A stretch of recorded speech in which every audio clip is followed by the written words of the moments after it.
คือข้อที่สี่ไม่พูดปดไม่พูดส่อเสียดไม่พูดคำหยาบไม่พูดเพ้อเจ้อเหลวไหลไม่เป็นความจริงข้อที่ห้าบ่ดื่มสุราเสพยาเสพติดทำให้สติมันบ่มีมันมึนเมามีอาจารย์พระอาจารย์รูปหนึ่งซึ่งท่านเป็นคนที่เคร่งวินัยณวันนี้ยังมีชีวิตอยู่เนาะนะเปิ้ลก็ไปวัดหนึ่งไปหาลูกศิษย์เปิ้ลก็ไปเจอเจ้าหน้าที่สำนักงานพระพุทธศาสนาไปเก็บข้อมูลผู้เจ้าว่าวัดนี้มีพระกี่รูปมีเงินเท่าใดในบัญชีมีเท่าใดมีอย่างเท่าใดอย่างใดมีกี่ไร่มีวัตถุวัสดุอุปกรณ์อย่างใดเนาะหลวงพ่อเปิ้ลกลับไปแล้วเปิ้ลก็ถามว่าอันนี้เป็นเจ้าหน้าที่สำนักงานพระพุทธแม่นก็หมอนั้นก็บอกแม่นครับเนี่ยนะแต่กะหลวงพ่อก็ถามแต่กะหมอนั้นก็บอกแต่ครับเนาะโชว์บัตรให้ดูหรอนี่ครับเป็นเจ้าหน้าที่สำนักงานพระพุทธครับเนาะแล้วพ่อกระถามว่าแล้วมีศีลกี่ข้อเนี่ยดักปิ้งนะแล้วพ่อกระถามกินเหล้ากันก็ดักปิ้งนะฆ่าสัตว์ลักทรัพย์ประพฤติผิดในกรรมไล่ไปมีบางข้อที่บัญญัตินะครับหลวงพ่อก็เลยบอกว่าที่จริงเจ้าหน้าที่สำนักงานพุทธศาสนามันต้องเข้มข้นในเรื่องศีลห้ามันบ่ใช่ว่าเอาคนไปเลอะไปเลยมาเป็นบ่ใช่ว่าเอาคนกิเลสนาตัณหาหยาบมาเป็นอาตมาฟังแล้วก็สาธุหลวงพ่อถูกละดีแต่นะเนี่ยแต่ทีนี้ศีลห้านั้นมันเป็นคุณสมบัติพื้นฐานของอุบาสกธรรมเราต้องปฏิบัติซึ่งวันนี้โยมห่างไกลจากศีลห้าลูกถ้าเป็นแต่เพียงพิธีถ้านับกันถึงวันนี้ทั่วประเทศนี้มีการสมาทานศีลวันหนึ่งบอกว่าจะเป็นที่พันครั้งหรือเป็นหมื่นครั้งบอกว่านะสมาทานกันอย่างนั้นนะมันเป็นวิธีไปเหี้ยมันแล้วไปเหี้ยถามว่าเอาไปปฏิบัติต่อไหม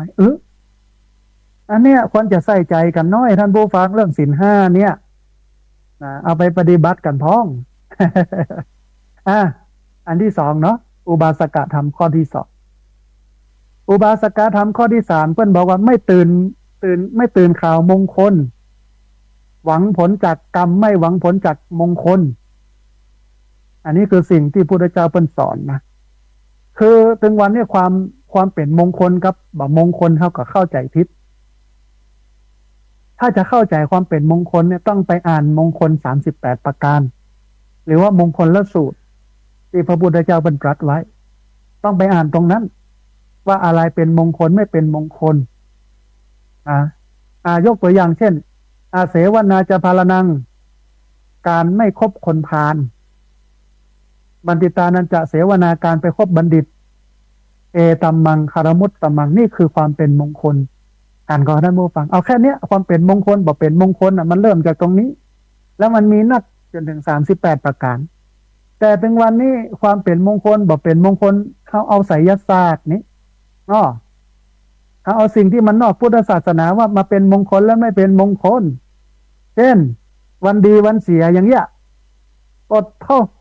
มันไปเอาที่ไหนมาใจถ้าหลักการพุทธศาสนานี่เปิ้นบอกว่าวันไหนพร้อมวันไหนที่พร้อมนะวันไหนที่ทำความดีถ้าทำความดีเวลาเจ้ามันก็เป็นเลิกดียามดีเวลาเจ้าเป็นถ้าทำความดีเวลาเมื่อตอนก็เป็นเลิกดียามดีเวลาเมื่อตอนถ้าเป็น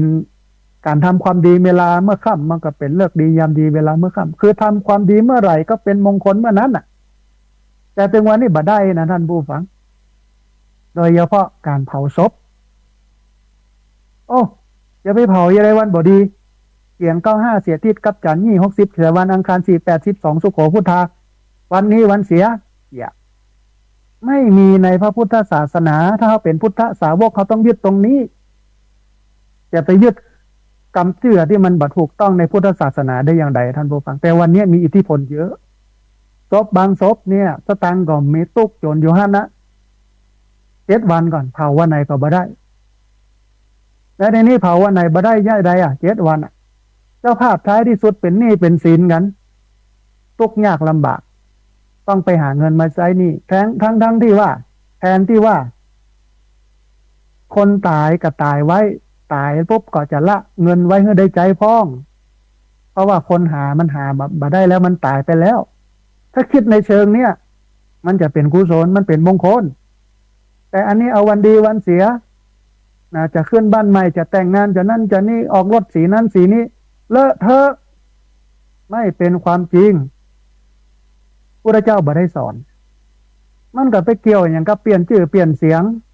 มันเกี่ยวกับสีรถสีลามันอยู่ที่พฤติกรรมของคนนะท่านผู้ฟังเนาะถ้าเปลี่ยนพฤติกรรมมาสร้างกุศลสร้างความดีทำแต่เรื่องดีมันก็เป็นดีหมดนี้แต่ถ้าตรงกันข้ามเวลาไปลักครัวคนเนี่ยไปลักไปจกของคนมันยังพอเลิกยาเมื่อดีเนี่ยก่อนมันจะไปลักเวลาจะไปเล่นไพ่ไปกินเหล้าไปประพฤติผิดในกามไปอู้ปดอู้ส่อเสียดอู้กำหยาบอู้เพ้อเจ้อหลายๆบ่เป็นความจริงทำไมไม่รู้เลิกยามยังบ่พอยามพอเลิกเนี่ยก่อนเนี่ยมดเนี่ยเวลาไหนกันเนี่ยถึงแม่วันแม่คืนแม่แรงอันนี้คือสิ่งที่มันไม่ถูกต้องถ้าเรายึดคำสอนของพระพุทธเจ้านี่มันจะหมดปัญหาทั้งปวงเลยนะ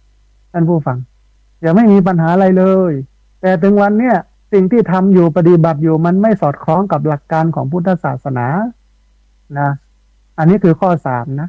ไม่ตื่นมงคลหวังผลจากกรรมไม่หวังผลจากความเป็นมงคลแต่ถ้าจะเอาถือความเป็นมงคลต้องไปเรียนรู้มงคล38ประการที่พุทธเจ้าสอนไม่ใช่เอามงคลที่ว่ากันไปเลยเนี่ยสีมงคลวันเวลามงคลอันนี้มันบ่ถูกพุทธเจ้าไม่ได้สอนถ้าเป็นชาวพุทธก็ไม่ควรปฏิบัติแบบนั้นแต่ถึงวันนี้เนี่ยกันเต็มไปหมดแล้วมองเป็นเรื่องปกติถ้าไผ่บัญญัตินี่ผิดปกติอันนี้คือความเสื่อมของศาสนาข้อที่4ท่านผู้ฟังเปิ้ลบอกว่าไม่แสวงหาทักษิณัยภายนอกหลักคำสอนของพุทธเจ้าก็คือบ่ไปแสวงหาผู้วิเศษบ่ไปแสวงหาคือไม่ไปทำบุญกับนักบวชนอกพุทธศาสนาในสมัยพุทธกาลเนี่ยมันมีนักบวชหลายประเภทเนาะมีเยอะแต่พุทธเจ้าบอกไม่ควรไปทำบุญกับคนเหล่านั้นให้เน้นหลักในการทำบุญกับคนในพุทธศาสนาในพุทธบริษัทสีเพราะบริสุทธิ์มีศีลสมาธิปัญญาถึงวันนี้ไปละไปทำบุญกับฤาษีไปทำบุญกับหมอดูไปทำบุญกับเจ้าทรงร่างทรงผิดหลักการศาสนาเนี่ยท่านผู้ฟังที่ทำเนี่ยมันผิดที่มันถูกต้องคือไม่ไปแสวงหาทักษิณัยภายนอกหลักคำสอนของพระพุทธเจ้าพระพุทธเจ้าเพิ่นสอนอย่างนี้เพิ่นไม่ได้สอนว่าเอาไปไหว้พรหมเนอะเอาไปไหว้ผีไหว้สางเนอะไหว้นั่นไหว้นี่เนอะไม่ได้สอนฮะเพิ่นสอนให้เอาทำบุญ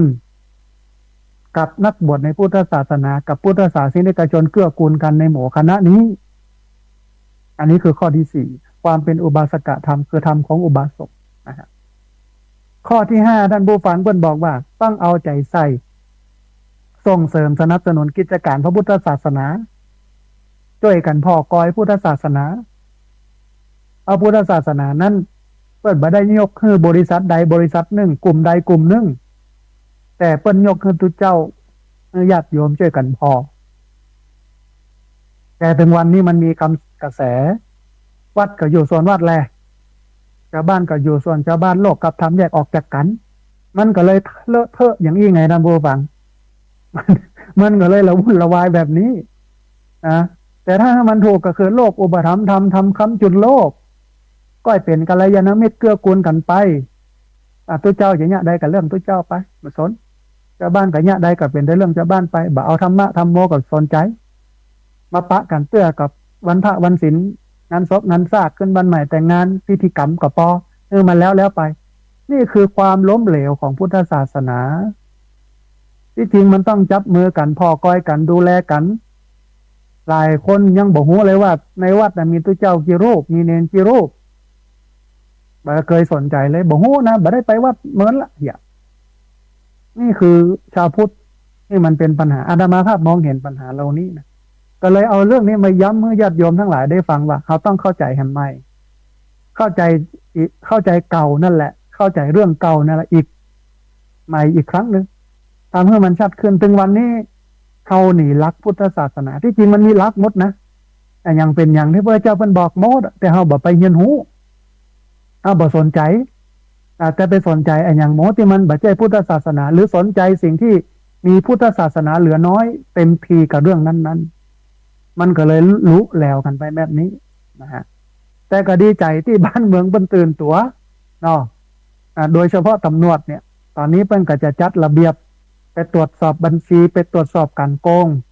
ของหมอผีหมอดูเจ้าทรงยันทิพย์วิเศษทั้งหลายที่จริงมันก็ต้องมาดูพระตัวนะไอ้พวกยันทิพย์ทั้งหลายหมู่เนี้ยพระพุทธเจ้าบันห้ามแสดงฤทธิ์แสดงเดชถ้าแสดงก็เป็นเรื่องของการหลอกลวงต้มตุนเหมือนอย่างที่บอกนั่นก็มีอยู่สองประเภทผู้พิเศษในวันนี้นะหนึ่งจิตเวชเป็นผู้เป็นคนบ้าสองแก๊งต้มตุนมิจฉาชีพอาชญากร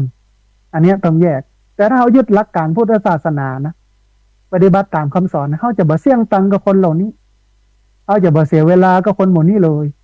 นะเขาก็จะอยู่ของเขายังมีความสุขมากเพราะปฏิบัติธรรมธรรมะย่อมรักษาผู้ปฏิบัติไม่ให้ตกไปในที่ชั่วอันนี้เป็นต้นนะฮะเอาละท่านผู้ฟังขณะนี้ท่านผู้ฟังกำลังติดตามรับฟังรายการธรรมาภิวัตน์อันเป็นรายการวิทยุ เพื่อการเผยแพร่พระพุทธศาสนาส่งเสริมการศึกษาและพัฒนาสังคมรายการนี้รับผิดชอบโดยอาตมาภาพพระสาธิตธีระปัญโยประธานมูลนิธิธีระปัญโยตั้งอยู่ณที่พักสงฆ์สถาบันธรรมาภิวัตน์บ้านศพเตินตำบลศพปาดอำเภอแม่เมาะจังหวัดลำปางรายการนี้ออกอากาศทุกวันอังคารในเวลาตี 5ไปจนถึง7 โมงเมื่อเช้าผ่านทางสถานีวิทยุในเครือข่ายสถานีวิทยุคลื่นสีขาวพระชาวประชาซึ่งมีอยู่หลายคลื่นหลายสถานีหลายจังหวัดออกอากาศผ่านทาง Facebook ไลฟ์ซึ่งมันเป็นไลฟ์สดของสถานีวิทยุวัดฝ่ายหินบันทึกเทปเอาไปออกอากาศผ่านทางสถานีวิทยุเพื่อการศึกษาและพัฒนาอาชีพRadio Network FM 99.50 เมกะเฮิรตซ์ของวิทยาลัยเทคนิคกฟผแม่เมาะทุกวันศุกร์ตั้งแต่เวลา 8 โมงเช้าเป็นต้นไปและเอาไปออกผ่านทางเพจมูลนิธิธีระปัญโยซึ่งท่านผู้ฟังสามารถไปติดตามรับฟังย้อนหลังไปก๊อปปี้ลิงก์ไปคัดลอกลิงก์เอาไปส่งเอาไปแชร์ให้กับญาติธรรมทั้งหลายคือได้ยินได้ฟังกันได้แถมตัวนะฮะท่านผู้ฟังตอนนี้ใกล้ถึงเวลาที่จะเปิดสายท่านผู้ฟังที่ฟังอยู่ทางบ้านจะได้โทรเข้ามาร่วมบูร่วมเอ่ยกันจะได้โทรเข้ามาร่วมแสดงความคิดความเห็นกันแล้วนะฮะก่อนที่จะเปิดสายท่านผู้ฟังอย่าไปลืมเนอะเจริญพรได้มาร่วมทำบุญเสาปูนกับลวดหนามตลอดจนถึงเป็นก้ารถไถมาตัดไถที่ดินในการจะวางหัวลวดหนามป่าไผ่เวรุวันจำนวน10 ไร่ท่านผู้ฟังท่านใดอยากจะร่วมทำบุญสามารถร่วมทำบุญได้ที่ธนาคารกรุงไทยชื่อบัญชีที่พักสงฆ์สถาบันธรรมาภิวัตน์หมายเลขบัญชี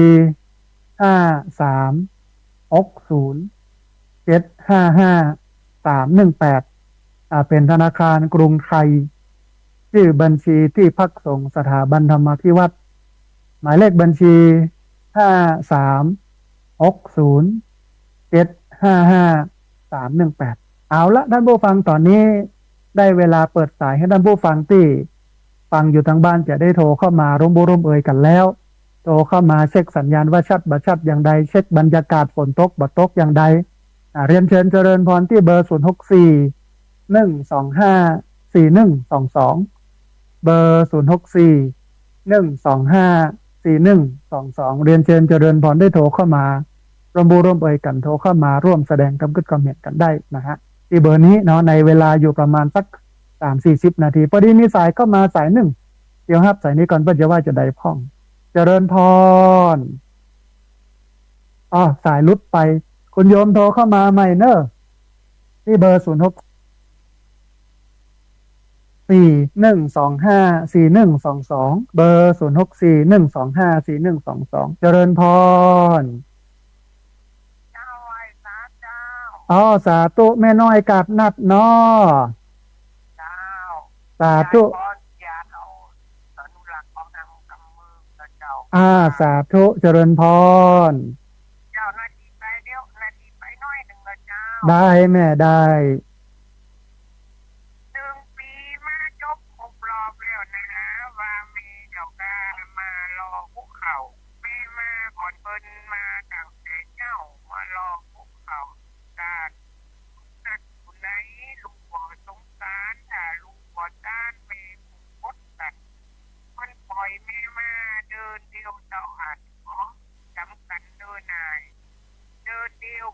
นลูกหลานทั้งหลายวันหน้าก็ได้ตลอดไปเจ้าวิญญาณพ่อแม่มารอพวกเขาเห็นผู้เทศเจ้าเขาโปรดตัณหาไปขอคนกินคนจำบอกว่าอันนี้ของข่าวอยู่ของพี่ของมันบอกอยู่ของข่าวคนเดียวอย่ามาได้ต้องที่มีคนเดียวเขาบอกต้องให้น้ำตาอาบหน้ารอแล้วรอเรารอจนพ่อลาไปในสัญญาบอกต้านเขาเดินสิ้น3 วันลูกหลานต้านเขายังตัดเขาเดินได้มีนั่งขอหาน้ำตาบ่ไหลลูกเต่ายิ่งใหญ่ยังบ่ตัดเจ้าวิญญาณทั้งหลายเปิดปากของเขาขอเป็นคนเก่าคนโง่ลูกหลานของร้ายเขาบอกท่านเจ้าคณะเจ้าหัวหน้าฟังต่อเดี๋ยวต้นน้อง สาธุเจริญพรแม่น้อยกัดนัดก็มีข้าวห้ามกำเมืองอู้ถึงเรื่องการทำบุญในวันทำบุญเปตพีที่ผ่านมานี้นะต้องอนุโมทนาบุญเนอะเจริญพรท่านผู้ฟังเวลาเหลืออยู่ประมาณสัก20 ปลายนาทีเนอะที่เบอร์0641254122พอดีมีสายเข้ามาสายหนึ่งครับสายนี้ก่อนเพิ่นจะว่าจะได้พ่องเจริญพรเจริญพรเจริญพร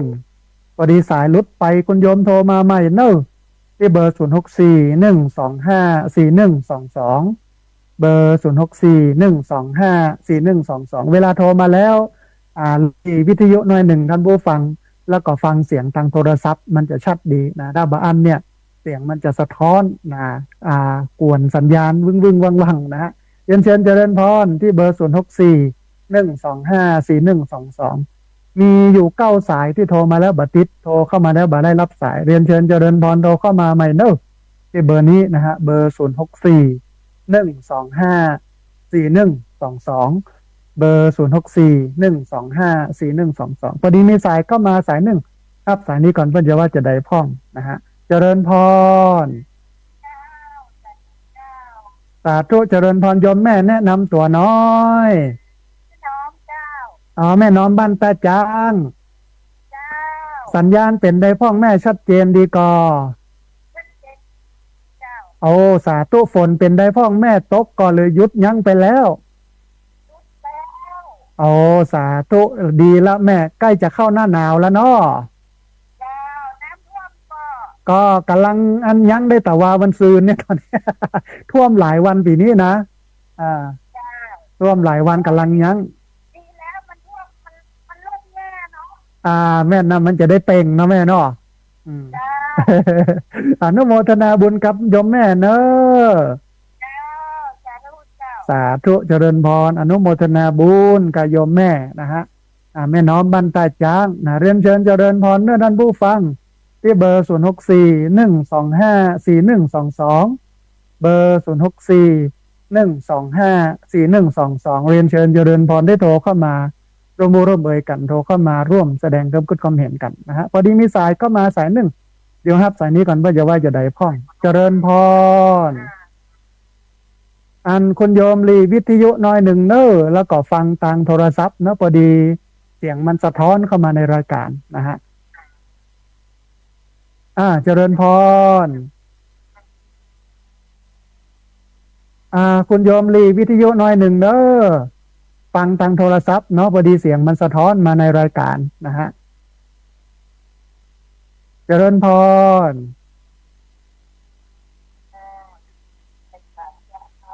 สาธุโยมแม่แนะนำตัวน้อย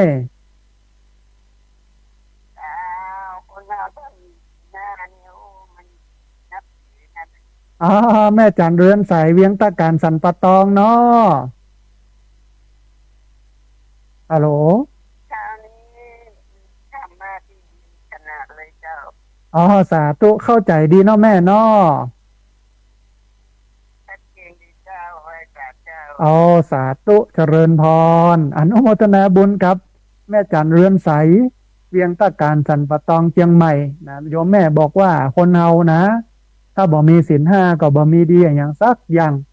แล้วก็เข้าใจดีธรรมะวันนี้ดีมากๆนะต้องอนุโมทนาบุญกับแม่จันเรือนใสเวียงตะการสันปะตองไปเนอะเรียนเชิญเจริญพรนะท่านผู้ฟังเนอะเวลาเหลยแหมนักอยู่เนอะประมาณ20 นาทีนะที่เบอร์0641254122เบอร์0641254122มีสายที่โทรเข้ามาแล้วบัดติดโทรเข้ามาแล้วบัดได้รับสายอยู่ประมาณ9 สายโทรเข้ามาใหม่เนอะท่านผู้ฟังเนอะที่เบอร์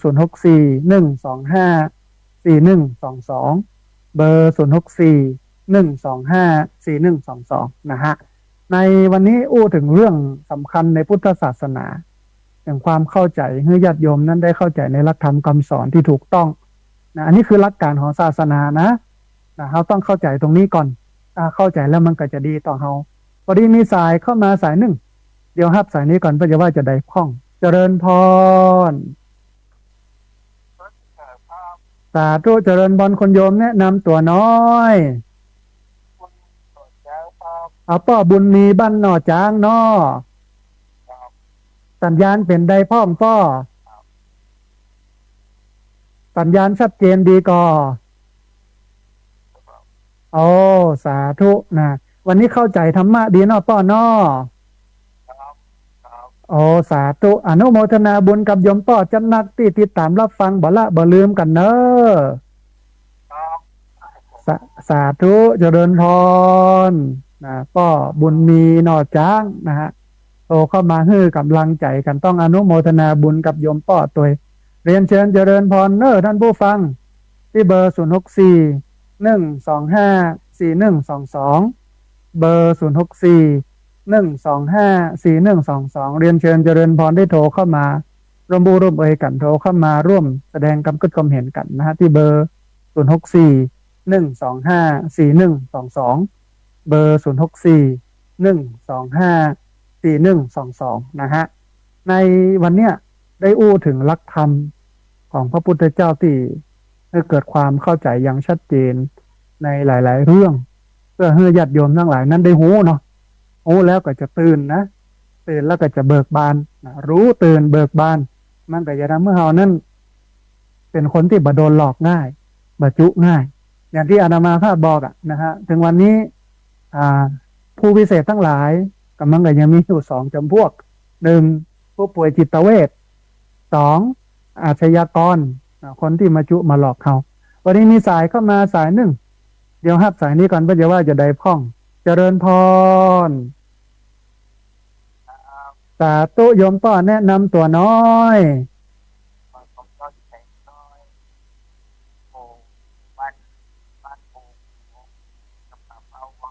อ๋อสาธุป้อสมยศแสงสร้อยเจียงไฮเวียงป่าเป้าเนาะป้อเนาะ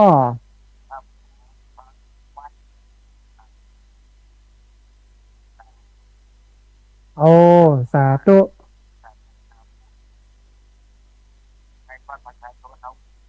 อ่า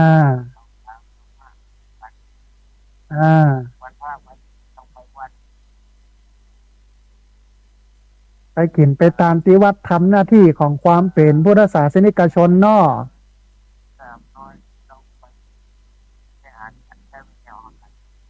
อ่า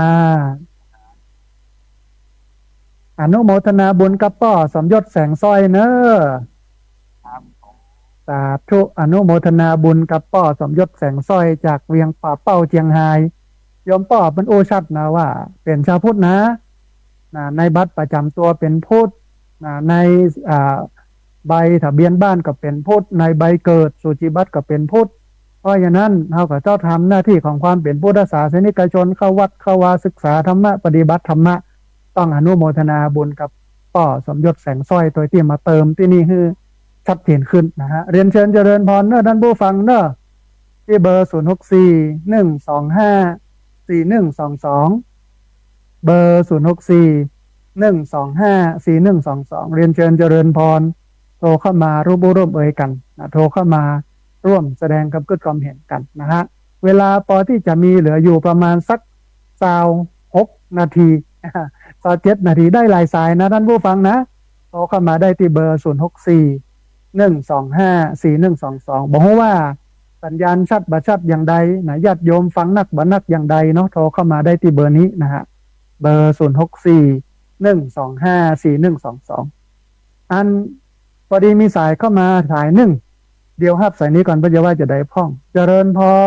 รอ๋อสาธุโยมป้อจากเวียงป่าเป้าเนาะป้าวินเนาะ โอ้สัญญาณชัดเจนดีเนาะป้อเนาะโอ้ต้องอนุโมทนาบุญโยมป้อที่ติดตามรับฟังบ่ละบ่ลืมกันเนอะสาธุอนุโมทนาเจริญพรโยมป้อวินจากเวียงป่าเป้าเจียงไฮ้โทรเข้ามาบอกว่าสัญญาณชัดเจนดีมากนะเนื้อหาสาระก็ดีต้องอนุโมทนาบุญกับป้อวินไปเนอะเรียนเชิญเจริญพรนั่นผู้ฟังเนอะเวลาเลยแฮมอยู่นะที่เบอร์0641254122เบอร์0641254122เรียนเชิญเจริญพรได้โทรเข้ามาร่วมร่วมเอ่ยกันโทรเข้ามาร่วมแสดงกำกึดกำเห็นกันในรายการธรรมาภิวัตน์วันนี้นะฮะอย่าไปลืมท่านผู้ฟังก็ขอเจริญพรท่านผู้ฟังได้มาร่วมทำบุญกันเนอะเต่าปูนขับรถน้ำแล้วก็กล้าจ้างรถไถมาไถปรับนะก่อนที่จะวางเสาปูนแล้ววางลวดหนามนะท่านผู้ฟังก็มาร่วมบุญกันตรงนี้ได้นะฮะขณะนี้เวลา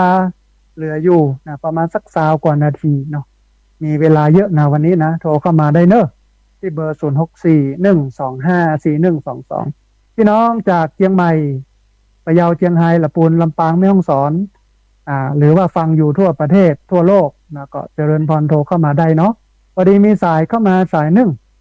เดี๋ยวครับสายนี้ก่อนเพื่อจะว่าจะได้พ่องเจริญพร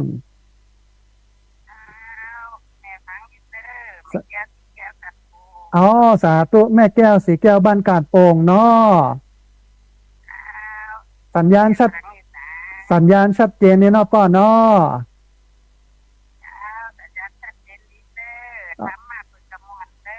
โอ้สาธุแม่อนุโมทนาบุญกับแม่เนอะสาธุแม่เจริญพรได้กำลังใจจัดนักแม่อนุโมทนาสาธุนะแม่แก้วสีแก้วนะโทรเข้ามาให้กำลังใจกันต้องอนุโมทนาบุญไปเนอะเรียนเชิญเจริญพรท่านผู้ฟังที่เบอร์0641254122เบอร์0641254122พอดีมีสายเข้ามาสายหนึ่งเดี๋ยวครับสายนี้ก่อนเพื่อว่าจะได้พ่องเจริญพรสาธุโยมแม่แนะนำตัวน้อย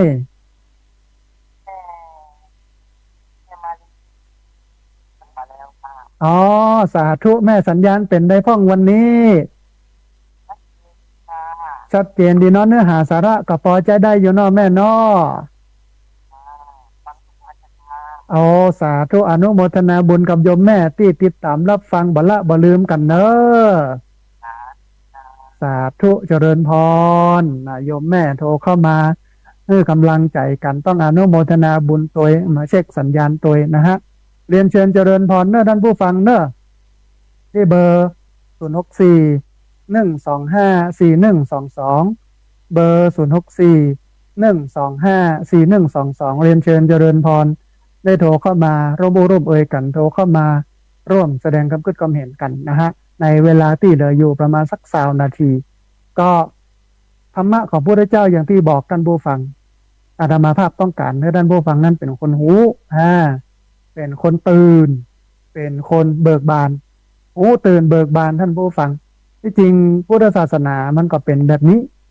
เวลาพระพุทธเจ้าแสดงธรรมแต่อย่างที่บอกก็คือหนึ่งเหมือนกับหงายของที่คว่ำเปิดของที่ปิดจุดไฟในที่มืดให้มันสว่างขึ้นพุทธะนั้นมันแปลว่าหูหรอมันแปลว่าตื่นมันแปลว่าเบิกบานพุทธะแปลว่ารู้แปลว่าตื่นแปลว่าเบิกบานมันจะได้หูมันจะได้ตื่น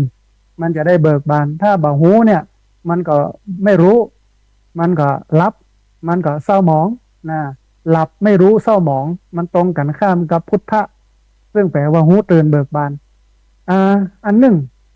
เนี่ยเราจะต้องเข้าใจว่า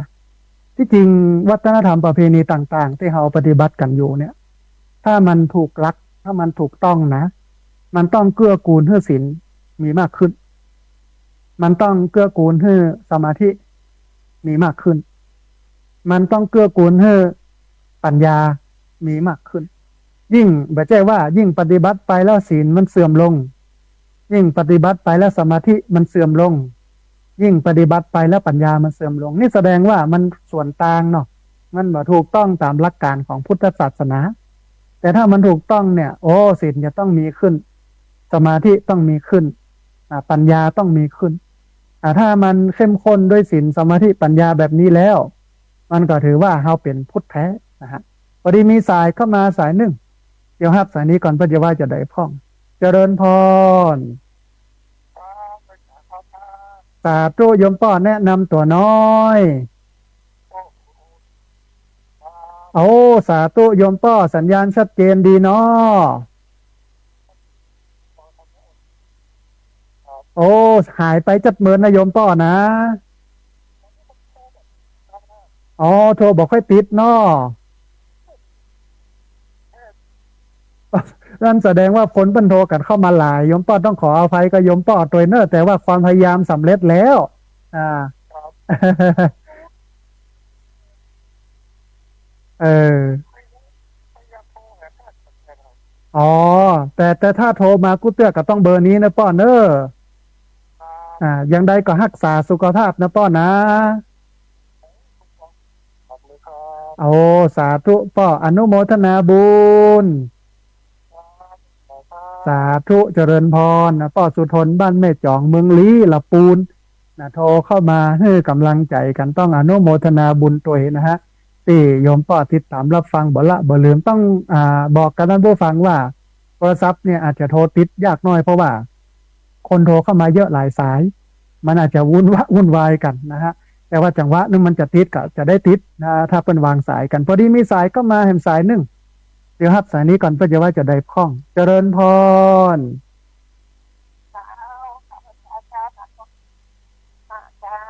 สาธุโยมแม่สัญญาณชัดเจนดีเนาะวันเนื้อหาสาระวันนี้เป็นใดพ่องโยมแม่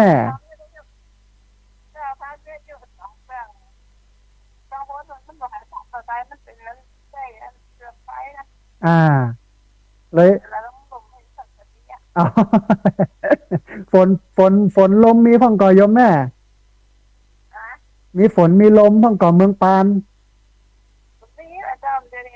อ๋อมันก็ยังลงแต่มีหมอกลงแล้วเนาะมันก็เป็นปลายฝนต้นหนาวแล้วเนาะแม่เนาะอ่าเนื้อหาสาระธรรมะวันนี้เป็นใดพ่องแม่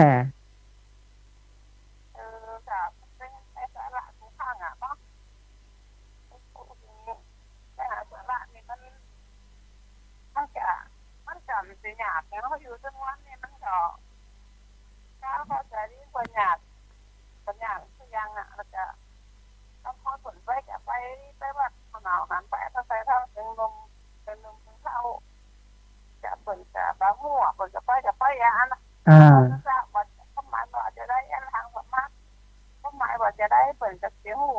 อ่า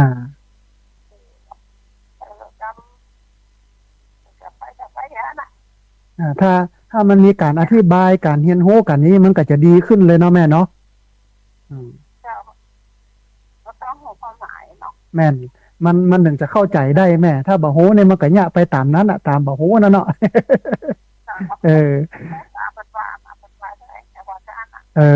เพราะฉะนั้นเพิ่มเติมแหมน้อยนึงก็คือจะต้องเพิ่มแหมน้อยนึงก็คือต้องให้ฮู้เห็นน้อยต้องให้ฮู้เห็นน้อยเนาะแม่เนาะ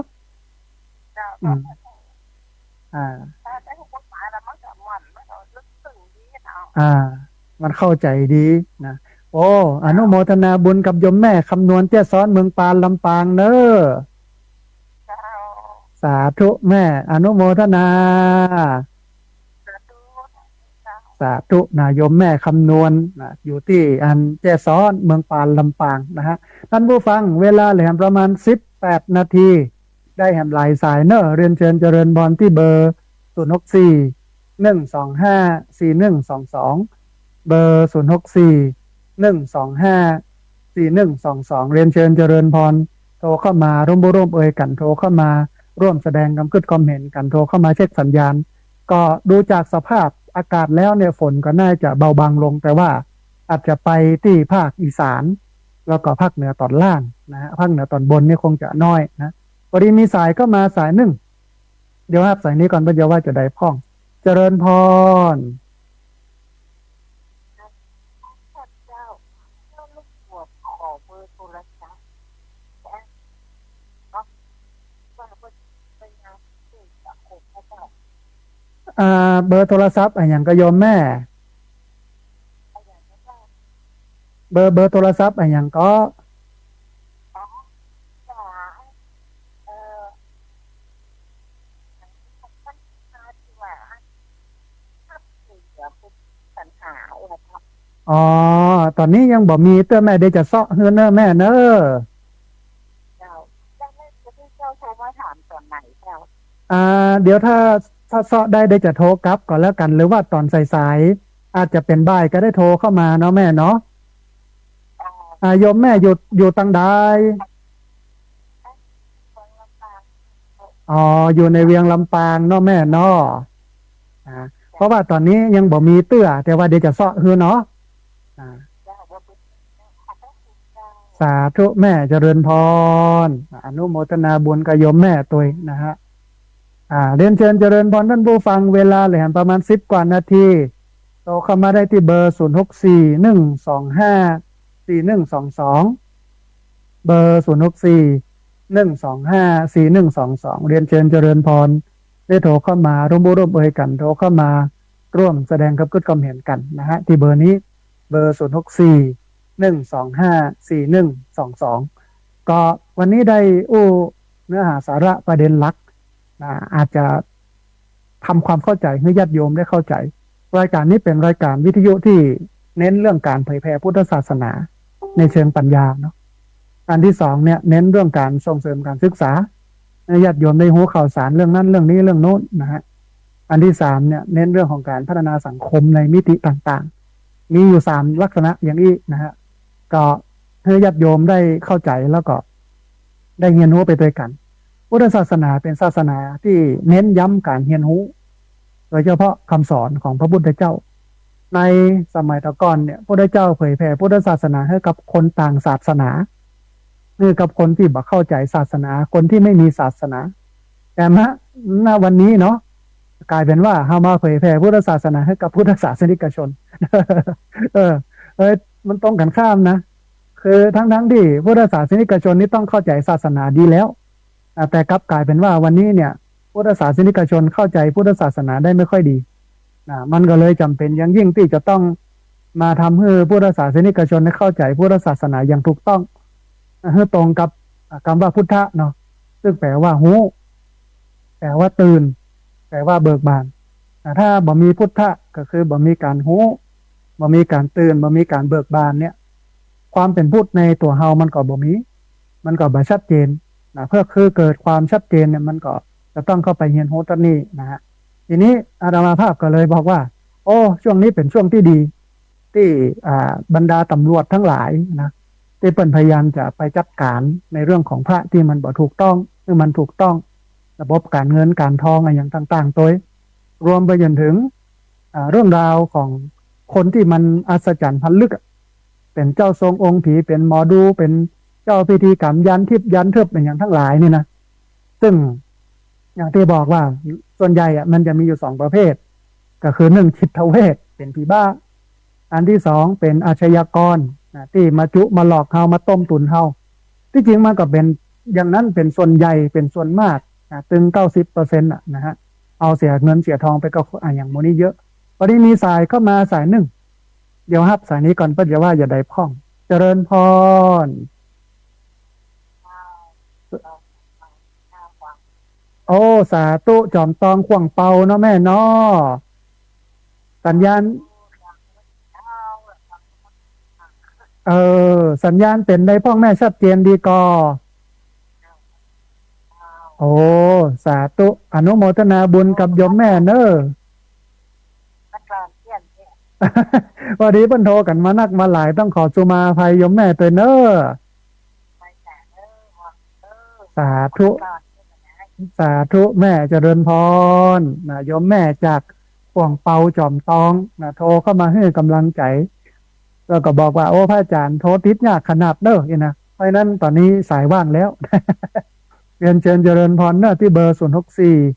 125 4122เบอร์064 125 4122เรียนเชิญเจริญพรได้โทรเข้ามาร่วมบูร่วมเอ่ยกันโทรเข้ามาร่วมแสดงคำคิดความเห็นกันนะที่เบอร์064 125 4122เวลาเหลืออยู่ประมาณสัก12 นาทีท่านผู้ฟังได้แหมหลายสายเนอะนะฮะที่จริงความเป็นพุทธเนี่ยมันเป็นเรื่องที่ยากนะมีนักวิชาการหลายคนว่าพุทธศาสนานั้นเหมาะกับคนที่ไม่มีปัญญามันก็จริงเพราะว่าเป็นศาสนาที่เน้นเรื่องปัญญาเน้นเรื่องกำกึศเป็นศาสนาที่เน้นเรื่องความเป็นเหตุเป็นผลนะคนไหนที่บ่เอาเรื่องเหตุเรื่องผลเอาเรื่องอัศจรรย์อิทธิฤทธิปาฏิหาริย์ดลบันดาลเนี่ยมันเข้ากันยากกับหลักธรรมในทางพระพุทธศาสนาทีนี้เอาไปเอามากลายเป็นว่าเอาความอัศจรรย์พันลึกเหล่านั้นเอาสิ่งศักดิ์สิทธิ์อิทธิฤทธิปาฏิหาริย์มาแปดเปื้อน ทำให้พุทธศาสนาเนี่ยมันมัวหมองไปตัวทั้งที่พุทธะเนี่ยมันแปลว่าหูลูกมันแปลว่าตื่นแปลว่าเบิกบานพอดีมีสายเข้ามาสายหนึ่งเดี๋ยวครับสายนี้ก่อนเพื่อจะว่าจะได้พ้องเจริญพรสาธุโยมแม่สัญญาณเป็นได้พ้องพี่น้องเวียงป่าเป้าเนาะสัญญาณชัดเจนดีเนาะแม่เนาะโอ้อนุโมทนาบุญที่บ่ละบ่ลืมกันโทรเข้ามาให้กำลังใจกันเนอะแม่เนอะแม่นละโยมแม่สาธุแม่เจริญพรนะอนุโมทนาบุญกับโยมแม่นะเวียงป่าเป้านะฮะโทรเข้ามาให้กำลังใจกันเวลาเลยแห่งประมาณสัก10 นาทีท่านผู้ฟัง9 นาทีนะไม่ใช่10 นาทีเรียนเชิญเจริญพรที่เบอร์064 125 4122เขาจะปะกันแถมกำนึ่งนะท่านผู้ฟังวันอังคารหน้าผู้นะแล้วก็วันเสาร์หน้าวันเสาร์นี้8 โมงถึง 9 โมงวันอังคารตี 5 ถึง 7 โมงเมื่อเจ้านะฮะเรียนเชิญเจริญพรเนอะที่เบอร์064 125 4122พอดีมีสายเข้ามาสายหนึ่งเดี๋ยวครับสายนี้ก่อนเพื่อนจะว่าจะได้พ้องเจริญพรสาธุโยมแม่แนะนำตัวน้อยเอาสาธุสัญญาณเป็นได้พ้องแม่เอาสาธุอนุโมทนาบุญแม่ที่โทรเข้ามาให้กำลังใจกันเนอะ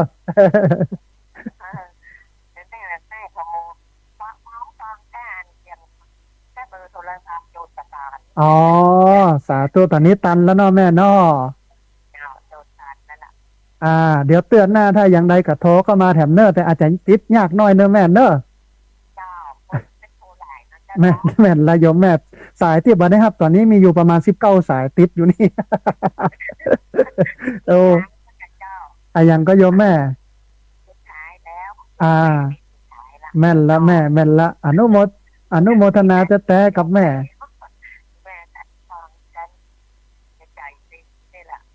เดี๋ยวจะได้บอกบ่อยๆเบอร์โทรจะได้อันบันทึกกันไว้เนาะแม่เนาะเข้าใจโยมแม่เข้าใจบุญรักษานะโยมแม่เนอะสาธุเจริญพรพี่น้องข่วงเปาจอมตองโทรเข้ามาให้กำลังใจกันเหลือเวลาแห่ง7 นาทีท่านผู้ฟังโทรเข้ามาเนอะคนเฒ่าเตรียมจด เบอร์064 125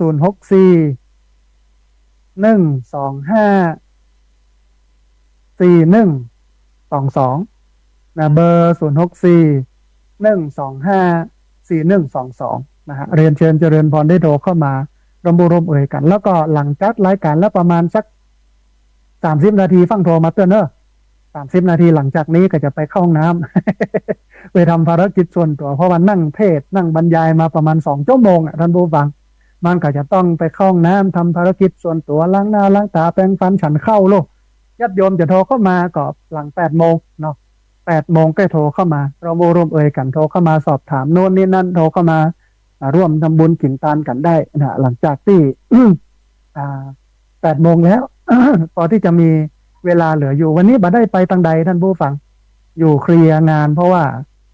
เคลียร์สถานที่ตัวเพราะว่าวันพรุ่งนี้เป็นวันเรียนของนักเรียนโรงเรียนผู้สูงอายุตำบลศพปาดปกติก็จะเรียนกันอยู่เดือนละ2 ครั้งก็คือพุธแรกกับพุธสุดท้ายของเดือนแต่ว่าที่ผ่านมานั้นทางการไฟฟ้าฝ่ายผลิตแห่งประเทศไทยไม่เหมาะเปิดระบายน้ำออกจากอ่างเก็บน้ำแม่จาง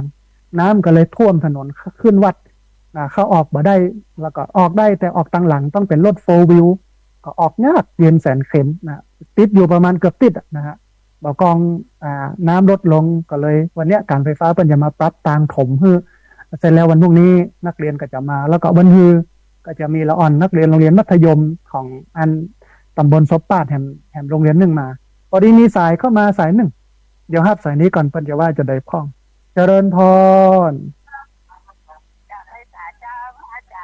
สาธุโยมแม่เจริญพรหายไปจัดเมินจำได้แม่จำได้หายไปจัดเมินเลย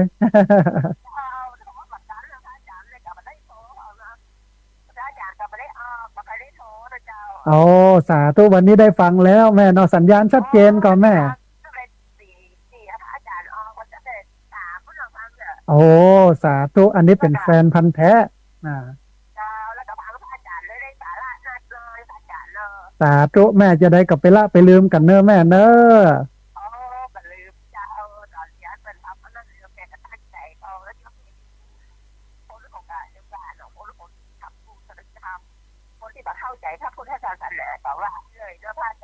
แม่นละเขาเอาพุทธศาสนาเป็นหลักขอเยอะว่าจะได้กันแล้วแต่ไปเนาะแม่เนาะแม่นละถ้าเขาแนะนำบ่เอากันแล้วแต่เปิ้นเขาถือว่าเขาทำหน้าที่ แม่นละ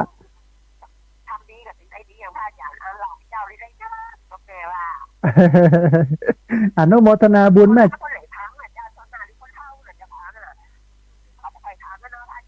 แม่นเพราะว่าเขาบัตื่นเตื้อ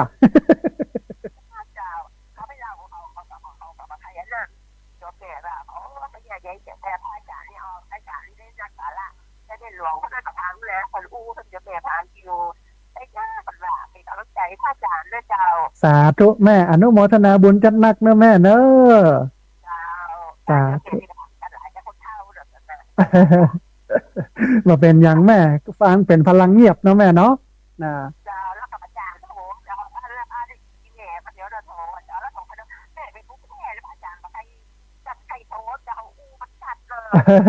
มาเป็นอย่างแม่ยังได้ก็รักษาสุขภาพเนอะ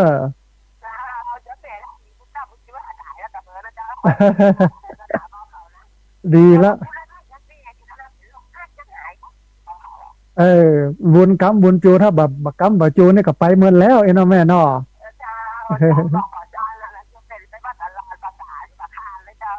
โอ้อนุโมทนาบุญ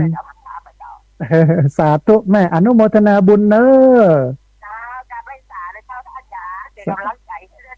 ได้กำลังใจจัดนักอนุโมทนาสาธุนะโยมแม่เทียนแก้วหนองยางนะโอ้ฮือกำลังใจกันตลอดนะฮะเวลาเหลือ2 นาทีท่านผู้ฟังเรียนเชิญเจริญพรที่เบอร์064 125 4122นะเบอร์064 125 4122เรียนเชิญเจริญพรได้โทรเข้ามาร่วมเอ่ยกันโทรเข้ามาร่วมแสดงความเห็นกันนะฮะที่เบอร์นี้เนาะเวลาเหลือประมาณ2 นาทีนะท่านผู้ฟังไม่ใช่มีนักวิไลนะในวันนี้พอดีมีสายก็มาสายหนึ่งขอฮับสายนี้ก่อนเพื่อจะว่าจะได้พ้องเจริญพร